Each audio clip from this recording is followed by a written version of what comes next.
Ich möchte Ihnen in dem kurzen Video mal einen Überblick geben, wie die Unterschiede in den CSE-Tools-Modulen zwischen der Erweiterung CSE-Tools KP3D und der, ich nenne es mal so, normalen CSE-Tools Kanalplanungsversion sind. Es gibt hierzu immer wieder Rückfragen und ich öffne dazu mal das Menü CSE-Tools, die entsprechende Rippenleiste. Und zwar soll es gehen um diesen Knopf und um diesen Knopf. Beides sind Planungsfunktionalitäten, beides sind CSE-Tools, jedoch die CSE-Tools als Aufsatz für Civil 3D sind eine Erweiterung der im Civil 3D integrierten Kanalobjekte und die CSE-Tools Kanalplanung allgemein, das sind die CSE-Tools, die die komplette Funktionalität der Kanalplanung beinhalten, die aber mit eigenen Kanalobjekten arbeiten.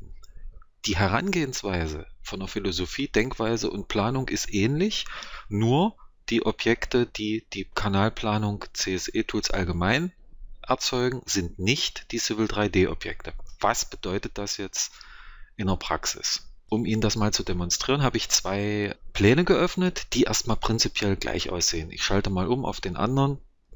Sehen wir genauso, hier sind Netze drin, ein Mischwassernetz, Regen- und Schmutzwassernetz, also ein Trennsystem. Hier ist ein digitales Geländemodell dahinter. Und wenn ich hier mal wieder auf den anderen Plan zurückschalte, da sieht das Ganze genauso aus. Ein digitales Geländemodell. Wir können hier auch im Projektbrowser vom Civil 3D das Ganze sehr schön kontrollieren. Hier sehen wir die DGM-Daten. Hier ist also ein Geländemodell drin, welches Urgelände heißt. Hier sind Vermessungspunkte drin und so weiter. Und, das ist ganz wichtig, hier in diesem Plan, dem für CSE-Tools KP3D, in dem sind auch mit Civil 3D konstruierte Kanalnetze drin. Und da sind wir schon beim ganz entscheidenden Punkt. Die CSE-Tools für Civil 3D, die erweitern genau diese Kanalobjekte um zusätzliche Funktionalitäten. Das heißt, die CSE-Tools KP3D bringen keine eigenen Objekte, wie zum Beispiel Bauwerke, Einzugsgebiete und so weiter in die Kanalfunktionalitäten rein, sondern sie bauen auf den Objekten, die es im Civil 3D sowieso gibt. Das heißt, im Civil 3D gibt es Haltungen und Schächte und das war es eigentlich im Prinzip. Durch einen kleinen Trick sind die CSE-Tools auch in der Lage, also die CSE-Tools für KP3D, mit Anschlüssen umzugehen. Sie sehen es hier, ich habe hier zwei Netze definiert, einmal eins, das heißt ganz allgemein Kanalnetz und eins, das heißt Anschlüsse. Und jetzt gehe ich hier mal her, starte CSE-Tools für Civil 3D. Es geht ein Menü auf und in diesem Menü sind hier unten zwei Zuordnungen zu tätigen. Einmal die Zuordnung zum normalen Kanalnetz, also wie die CSE-Tools mit welches Netz aus Civil 3D die CSE-Tools als das normale Kanalnetz interpretieren sollen, also die Haltungen und Schächte des Hauptnetzes, und welches Netz die CSE-Tools als die Anschlüsse interpretieren sollen. Ansonsten haben wir hier die ganz normalen Funktionalitäten, um die es in dieser Präsentation nicht gehen soll. Wir haben hier hydraulische Funktionalitäten zum Bemessen, zum hydraulischen Berechnen nach stationären Berechnungsverfahren wie Zeitbeiwertverfahren, instationäre hydraulische Berechnungen.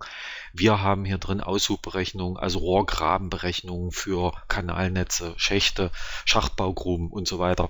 Wir haben hier die Möglichkeiten drin der Darstellung von Schachtskizzen. Wir haben hier die Möglichkeit drin, im Längsschnittentwurf zu planen. Wir haben hier einen fix und fertig gezeichneten Längsschnitt drin und so weiter. Also diverse Planungsfunktionalitäten, auch Berechnungsfunktionalitäten, wie zum Beispiel Anschlussleitungen berechnen, die Höhen für Anschlüsse berechnen und so weiter.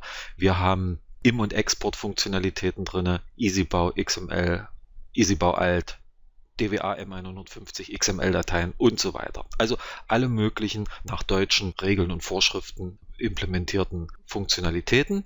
Ja, und klar, um das Ganze nochmal deutlich zu machen, das Kanalnetz ist, wenn ich hier auf das Wörtchen Haltung klicke, in dem Projektbrowser, dann sehen wir hier unten in der Tabelle die entsprechenden vorhandenen Daten. Wir können natürlich auch genauso gut hier auf eine Haltung draufklicken, rechte Maustaste, Haltungseigenschaften, und dann sieht man die, so wie es im Civil 3D üblich ist, durch das Civil 3D erzeugten, konstruierten und implementierten Kanaldaten. So, und um das Ganze jetzt abzuschließen, jetzt gehen wir mal ins Menü Datenbank Haltung, was die CSE-Tools für Civil 3D dann hier mitbringen. Ich klicke jetzt die gleiche Haltung nochmal an, und zwar diesmal mit der CSE-Tools internen Datenstruktur und würde jetzt hier im Prinzip sehen, die erweiterten Datenstrukturen. Das heißt also, hier sind zum Teil die Daten drin, die sowohl im Civil 3D konstruiert werden und verwaltet werden können, als auch in den CSE-Tools, plus die durch die CSE-Tools erweiterten Daten. Was mit den CSE-Tools für Civil 3D nicht gemacht werden kann, ist zum Beispiel hydraulische Berechnung unter Berücksichtigung von Sonderbauwerken, weil Civil 3D bietet einfach keine Sonderbauwerke und die CSE-Tools können nicht Civil 3D eigene Objekte in die Datenstrukturen vom Civil 3D einfügen. Das geht nicht. Und dafür gibt es nun, und jetzt wechsle ich mal rüber in das andere Projekt, in den anderen Plan, CSE-Tools KP. Prinzipiell, wenn wir uns die Grafik anschauen, letztendlich dasselbe Netz, aber hier haben wir im Bereich der Kanalnetze keine Civil 3D Objekte, sondern die Objekte, die Kanalobjekte, mit denen hier gearbeitet wird, und dazu starte ich jetzt mal über diesen Knopf die CSE-Tools Kanalplanung, die Objekte, mit denen hier gearbeitet wird, die werden komplett auch in dem Programm CSE-Tools KP konstruiert. Das heißt, hier sind eigene Konstruktionsfunktionalitäten drin zum Erzeugen von Schächten, Haltungen, Anschlüssen, Einzugsgebieten, Bauwerken und so weiter und so weiter. Und genau das ist dann der springende Punkt. Da hier die Objekte, mit denen das Programm arbeitet, selber erzeugt und verwaltet werden, sind auch hier auch alle Funktionalitäten, die die CSE-Tools zur Verfügung stellen, möglich. Ja, um nochmal Irritationen vorzubeugen, es geht nicht mit diesem Programm, mit den CSE-Tools Kanalplanung, ein Netz zu konstruieren und dann hier im Modul Planung für Civil 3D auf diese Netzdaten zuzugreifen. Das funktioniert nicht. Es sind zwei unterschiedliche Datenstrukturen. Vorteil der CSE-Tools Kanalplanung, die komplett ihre eigenen Datenstrukturen in die DWG-Datei integrieren oder in das Civil 3D integrieren, ist der: Hier haben wir die Möglichkeit, also auch die Sonderbauwerke zu starten. Hier können wir die Sonderbauwerke im Plan berücksichtigen. Hier können die hydraulischen Berechnungen, die es hier genau so gibt, ja, die hydraulischen Berechnungen, wieder stationäre Zeitbeiwertverfahren zum Beispiel oder instationäre hydraulische Berechnungen.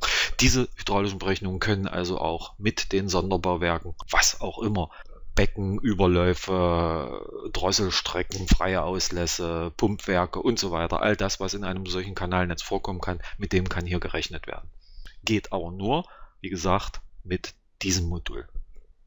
Der Zugriff auf Civil 3D eigene digitale Geländemodellinformationen oder auch Vermessungspunkte, der ist auch hier gewährleistet. Das heißt, ich habe hier genauso wie in dem Projekt oder in dem anderen Plan, wo ich vorhin drin war, habe ich genauso ein digitales Geländemodell zur Verfügung und das Geländemodell wird berücksichtigt, das wird gelesen, das wird ausgewertet und damit wird gearbeitet.